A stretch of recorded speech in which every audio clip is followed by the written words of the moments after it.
A couple things for a start on the game. I do want to announce today that Jared Dunn, who's a local kid here, it's a senior, will miss the remainder of the year.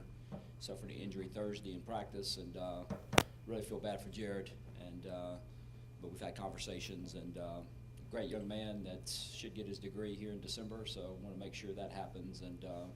But anyway, I did want to announce that there may be another injury or two from the game that we're still kind of diagnosing and still moving forward in that sense. I also do want to, I know I've said this before and I'll say it again, there will be no personnel decisions today.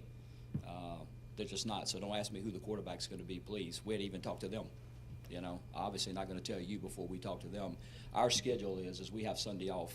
They come in the morning and work out and weights on Monday, and then they come here in the afternoon, and then so we discuss things with them when they come back and stuff. So anyway, I can't do that on Monday morning. So, but I've worked with John. I think you can say, I mean, you haven't went into any game, you know, with wrong flip cards and wrong whatever. I mean, because we've made sure that we corrected all that going into the game.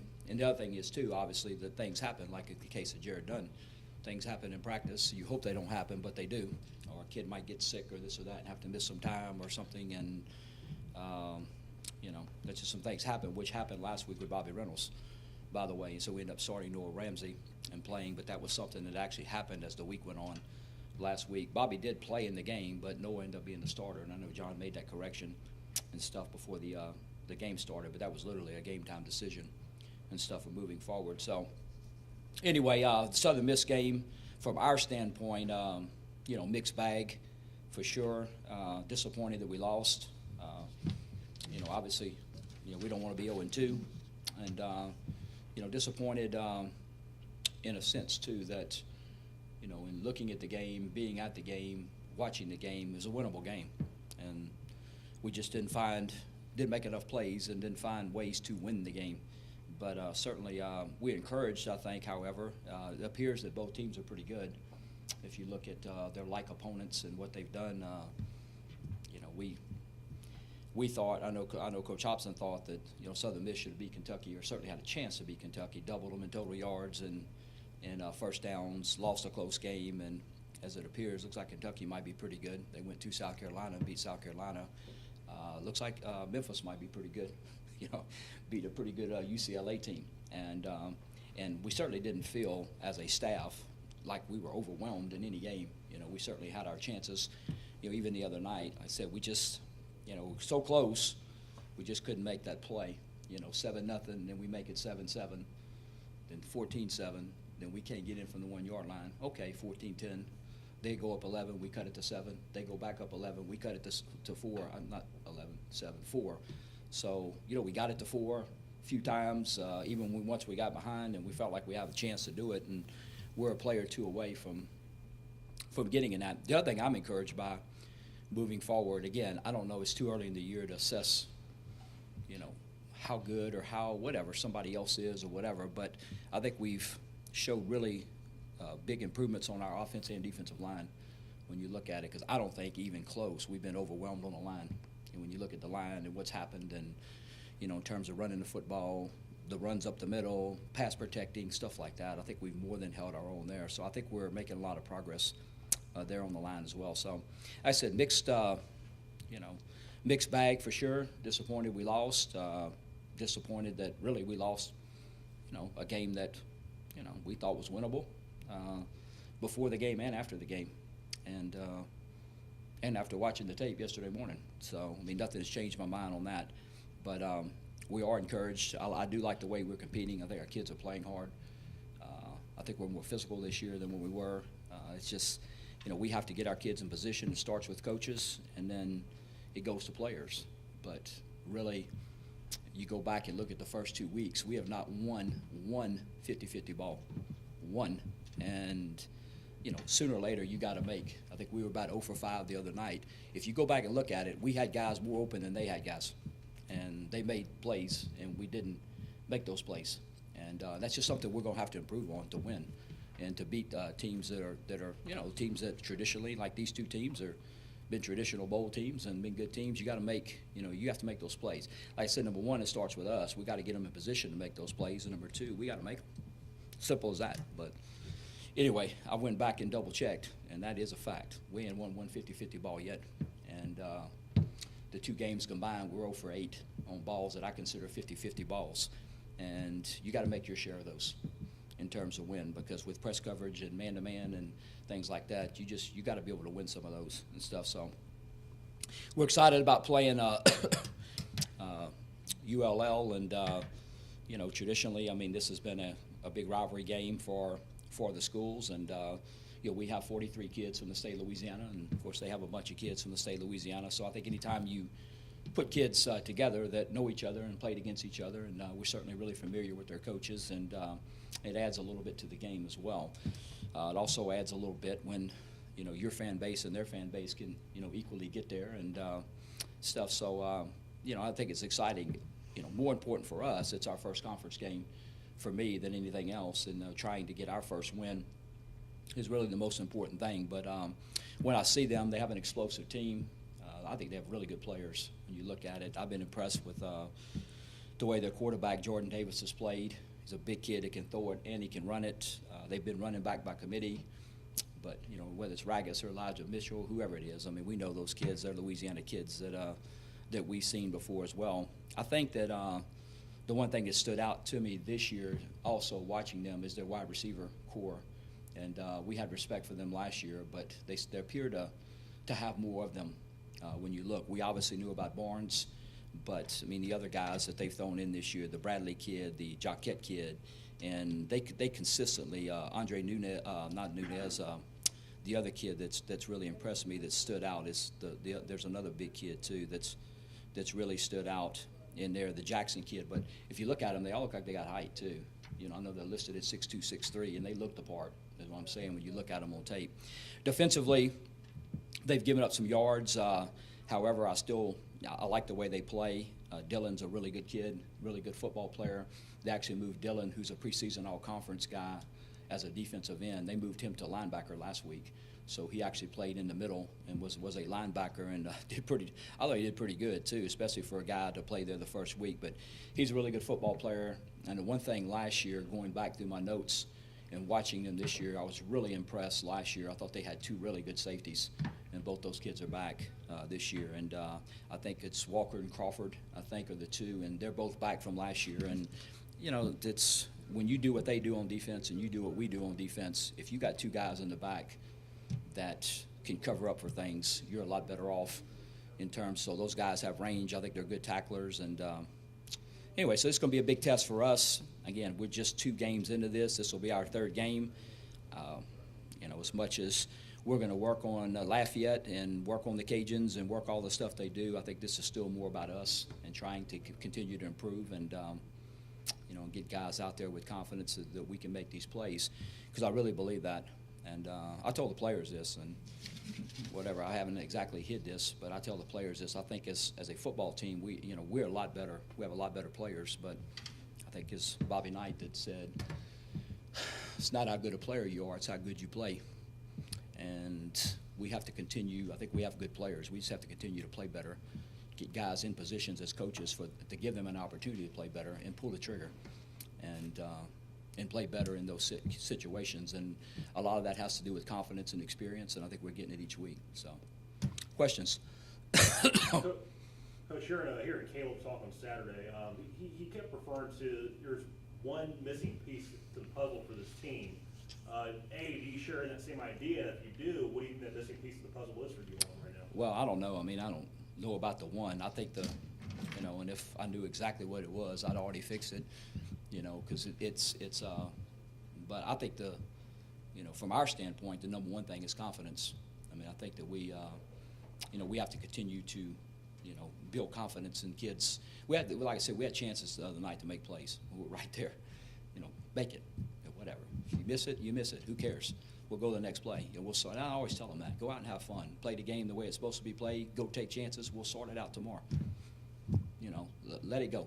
And I think there's a couple cases of the other night too that I think possibly could have swung it both ways. You know, when you look at a couple of the opportunities we had down the field with deep balls, you know, we were pretty close on those. You know, fingertip here, whatever, and then, you know, they actually, which were big plays. There was 4 or 5 50-50 balls that they caught. We're right there. I mean, we're standing there and stuff, and they make the play. Matter of fact, one of them, the guy scored a touchdown. Not only did he catch the ball, he stumbled, picked it up, 15 did, and he ended up scoring, on top of that. But, I mean, those are situations that I think that's the biggest thing to me is just confidence and us doing better as coaches to give them that confidence. You say you're encouraged by the way you guys played through 2 games and everything, but at the same time, how frustrating is it just to know that you're right there and, one play here or there could, swing this thing, you guys could, be 1-1 or 2-0 at this point?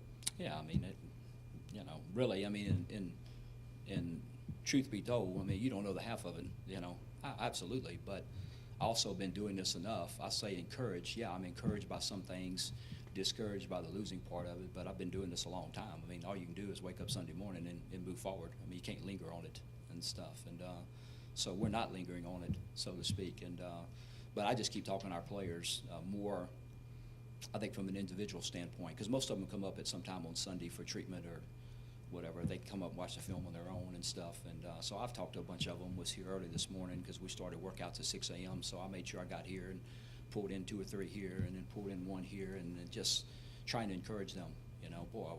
Because if you look at guys and you look at players, boy, we made some really good plays the other night. I mean, we had guys that looked so good.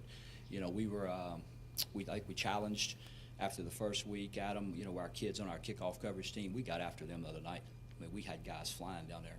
My gauge always is when they catch the ball, how many guys you have inside the 30, are you really running, and stuff. And, I mean, we had multiple guys inside the 30-yard line when they caught the ball down there and really throwing it around and playing. So that was really encouraging, some great plays to be made. I mean, the play that Donald Lewis made on the punt return, when we're protecting to the boundary and the punt went to the field. Ooh.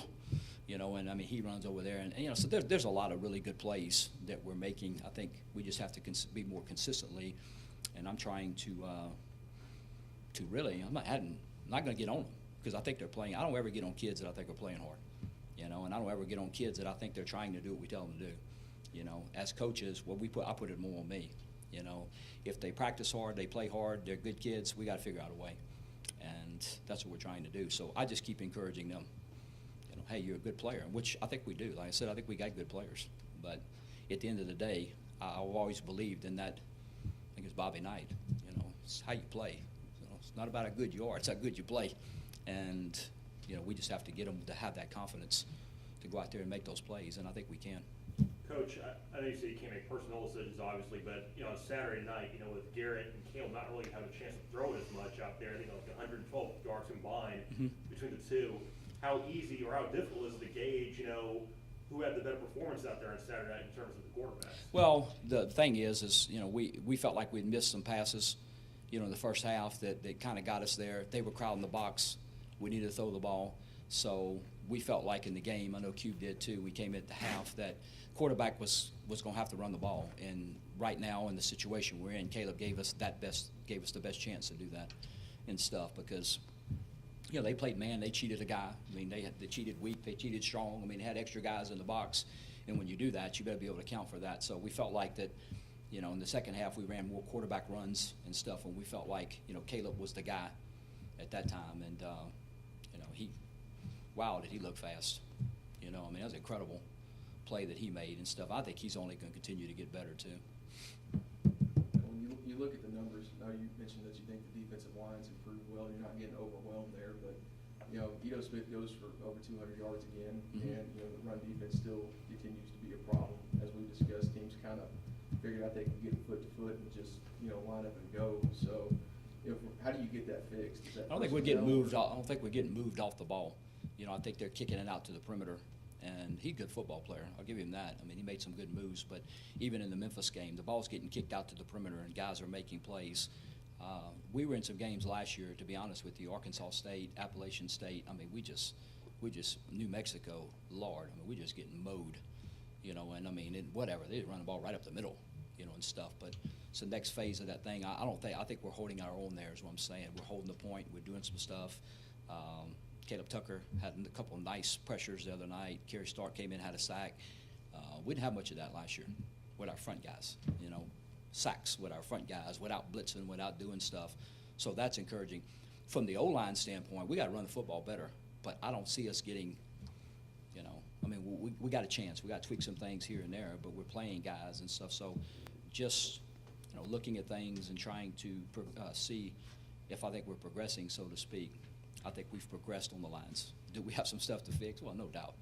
But I think we're getting better there because, everybody always wants to point to the quarterback or this or that, but, you got to win up front. You got to get those guys playing up front and stuff, and I think we've improved there. That's kind of what I was pointing to. Because like I said, last year I didn't think, at least the ball's getting outside. They're having to make moves and contested whatever, but there were some games last year we just got mowed, just right up the middle. And, when that happens, that's tough sledding. Coach, speaking of defense, when you see ULM's defense, I think you gave so far, like 1,700 yards in 3 games so far this season. A, what are some of the weaknesses you've seen in defense? And, B, when you talk about making plays, do you see that being a possibility in facing, I guess, a defense that's not playing so well right now? Yeah, I mean, I think what's evidently they've had injuries because they have different guys in and out of the lineup each week. And like I said, last week, Dylan ended up playing linebacker on the inside. I think he's going to help them. But they've played a bunch of guys in 3 games, and we're trying to figure out why this guy played and that. So I'm assuming it's injuries and what's happening there. So you see a mixed bag of stuff. They had some injuries, I think, to their D-line against Tulsa, and they played 3 down most of the game. Last week they turned around against Texas A&M, played 4 down most of the week. And usually when you do that, it's got something to do with – it's more with injuries because I'm saying that what Tulsa did on offense, I'm sure they would like to have 4 down.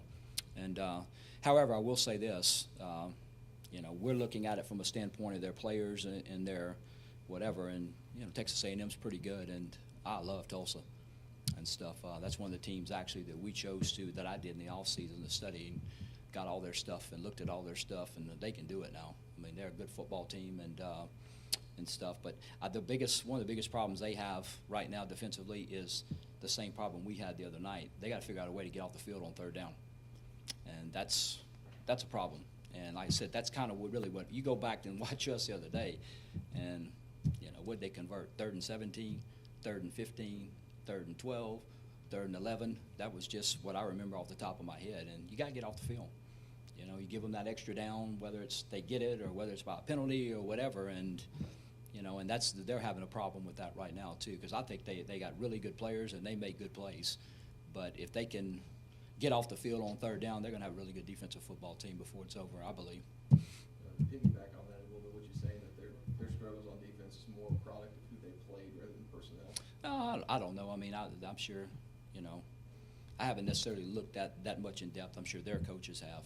I'm just going by their players and, they're in position and what they're doing and, how athletic are they at certain positions and stuff. And they got some guys can play. Like I said, I love the 2 safeties. Last year I remember going in the game saying, wow, them guys, they're both have to be between 6 foot and 6'2". I mean, they looked apart. They looked apart and come down here on tackle. Their front guys are the same guys from last year. I know Lee is one of them. I remember him from high school. And, they got some big old guys in there and stuff. And so, I think it's early in the year, but I think they, from just me looking at it, whatever, I think they have the personnel. I just think they have to put it together. Coach, despite, you mentioned offense earlier, like Jordan Davis, despite their struggles, they're still posting like 40-something points a game so far in the first 3 games.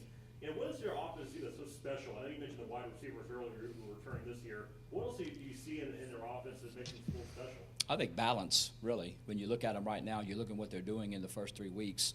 Their receivers are making plays. They've had a lot of 50-50 balls that have went their way. Their receivers are doing really good. They're running back by committee, but they can run the ball.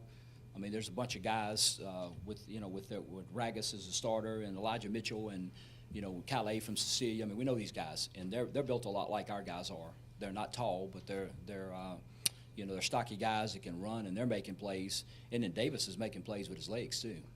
That's the you go back and look at those games. He's they're running the zone option, the zone read stuff. He's scrambling out of the pocket, and he can run now. So I think when you put all of it together, that's why they're moving the ball. They have the ability to throw it downfield. They can run the ball with their running backs, which they have in the games, and then Davis is making plays. With that being said, the struggles of trying to stop, the running game, do you see see that being a problem Saturday? with your Oh, defense?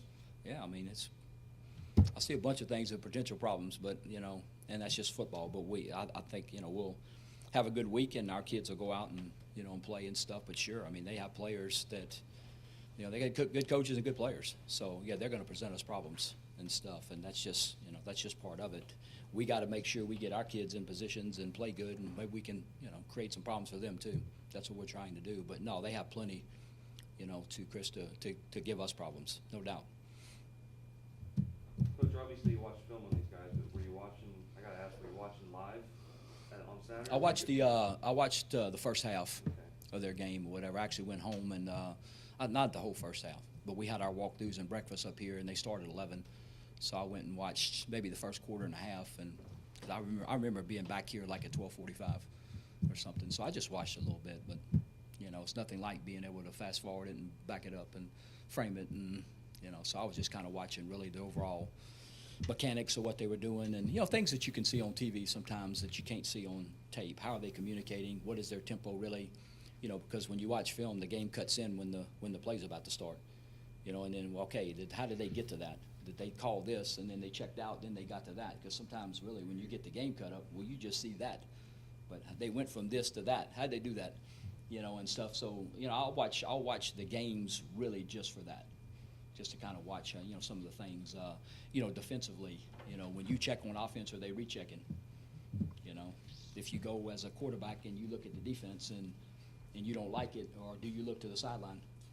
And when you do they change?